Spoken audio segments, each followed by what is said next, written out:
জয় ভাই, এবার নচিকেতা চক্রবর্তী, আমি না, নাম জানি।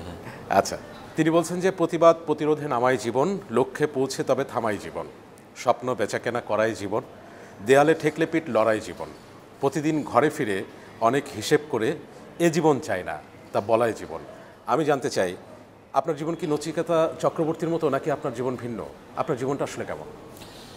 আমার জীবন আমার মতন, তবে নচিদার এই কথাগুলি যেই প্রেক্ষিতে সেক্ষেত্রে হয়তো সেরকম, কারণ এই প্রশ্নের উত্তর খুঁজতেই তো আসলে আমরা প্রতিদিন বাসা থেকে বের হই।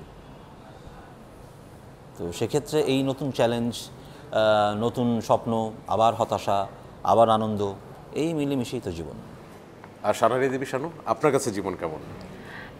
জীবন আসলে আমরা যতটা সহজভাবে ভাবতে চাই, আমার কাছে জীবন জীবন মানে আমার কাছে অনেক একটা পরীক্ষার খাতা। প্রতিদিন আসলে নতুন নতুন প্রশ্নপত্র এসে হাজির হয় এবং সেটাকে সমাধান করাই আসলে আমার কাছে মনে হয় জীবন। এবং সেই জীবনে তো আসলে চাওয়া পাওয়া থাকে। এবার আমার না, সমরেশ মজুমদার যেটি বলতে চেয়েছে আর কি, পেতে হলে তো কিছু দিতে হয়, সেটা স্বাভাবিক। ত্যাগ করতে না চাইলে পাওয়ার আশা একেবারেই অর্থহীন।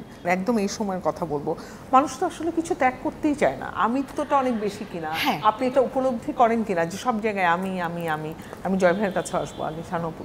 হ্যাঁ, এটা খুব দারুণ একটা কথা, কারণ আমার কাছেও মনে হয় যে আমরা প্রত্যেকে আসলে অনেক বেশি সেন্ট্রালাইজড হয়ে যাচ্ছি, যে আমারটাই ভাবছি, আমারটাই করছি। এই কারণেই হয়তো বা এত বেশি দ্বন্দ্ব তৈরি হচ্ছে।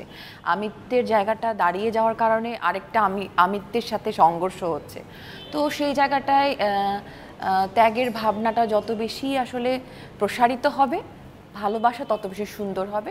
ভালোবাসা সুন্দর থাকলে জীবন সুন্দর হবে, সহজ হিসাব। কিন্তু আমরা আসলে এই সহজ মানে হিসাবটাকে আসলে আমরা সহজ রাখতে পারি না, জটিল করে ফেলি। জয় ভাই, আমিত্ব মানুষকে পিছিয়ে দেয়, মানে যদি সেটা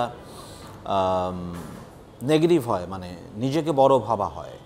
তবে আমিত্ব যদি আমার প্রতি প্রেম হয়, সেটা সবারই থাকে এবং সেটা খুব খুব সত্যি। আমি আমাকে ভালোবাসতে পারলেই আসলে অন্য কিছুকে ভালোবাসতে পারবো।